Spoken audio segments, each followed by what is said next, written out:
Tous à la une, cette information qui nous est parvenue il y a quelques minutes. Il est finalement passé aux aveux plus de 2 ans après la disparition de Sophie Le Tan. Jean-Marc Reiser a avoué son meurtre. En détention provisoire depuis lors, il avait toujours nié son implication dans le meurtre de la jeune étudiante. Marie Aubazac, on vous retrouve en FaceTime malgré les différentes preuves retrouvées dans son appartement. Il a donc avoué son acte.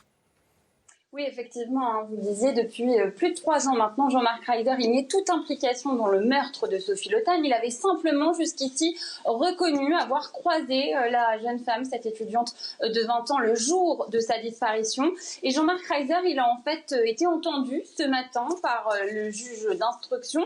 Cette audition, elle s'est faite à sa demande. C'est lui qui a dit qu'il avait des révélations à faire. Et donc, dans le bureau de la juge d'instruction, ce matin, il a tout simplement reconnu avoir fait venir chez lui Sophie Le Tan le jour de sa disparition, s'être disputé avec la jeune fille. Il a expliqué qu'il ne voulait pas la tuer et il a reconnu ensuite avoir démembré le corps de Sophie Le Tan. Jean-Marc Reiser qui donc était en détention provisoire, il est en détention provisoire depuis le mois de septembre 2018. Très vite les soupçons s'étaient portés sur lui alors que Sophie Le Tan était introuvable depuis le 7 septembre 2018, jour de sa disparition, jour où elle a en fait visité un appartement, celui de Jean-Marc Reiser. Et dans cet appartement, les enquêteurs avaient retrouvé énormément de traces de sang. Jean-Marc Reiser, lui, à l'époque, avait donc nié toute implication dans ce meurtre. Et c'est finalement 1 an plus tard, au mois d'octobre 2019, que le corps de la jeune femme avait été retrouvé en partie démembré